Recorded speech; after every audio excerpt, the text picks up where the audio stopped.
Kanal Eksplozije vam prikazuje. Dalila danas tokom podele budžeta doživjela slom, želi da napusti reality. Dalila Dragojević napravila je dramu i u suzama napustila sastanak povodom raspodele budžeta jer nije mogla da se nosi sa kritikama koje je dobila zbog svog ponašanja u Zadruzi 5.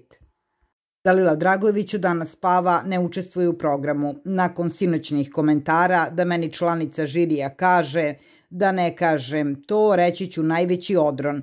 Sinoć sam bila na rubu da napravim incident.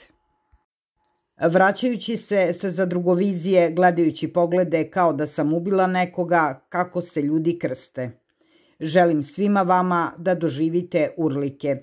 Ja želim ovog trena da napustim zadrugu. Tražim da izađem normalno na vrata zadruge, krenula je Dalila. Ucenjuje da je ne bismo komentarisali negativno, dobacila je Sanja Grujić. Ja da slušam komentare kako je Sanja Grujić Britka Sablja 3 puta komentarisala Dalilu. Evo neka ostane Britka Sablja, Dalile više nema. Zna se šta se mislilo kada je rekla da Sanja gađa u metu. Druga stvar, nisam dobila ništa od poklona za Novu godinu, govorila je Dalila.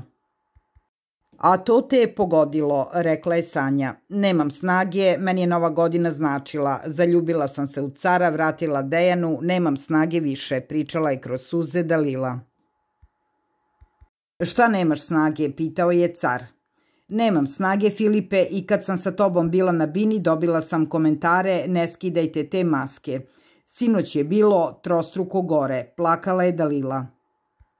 Tvoj problem je što je otišla Maja i što se plašiš da uđeš u situaciju sa Filipom, rekao joj je Karić. Dalila je otrčala u spavaću sobu i nastavila da plače. Ovo što je malo pre Dejan rekao da sam ja sve rekla, da, sve što je uradio, uradio je sebi.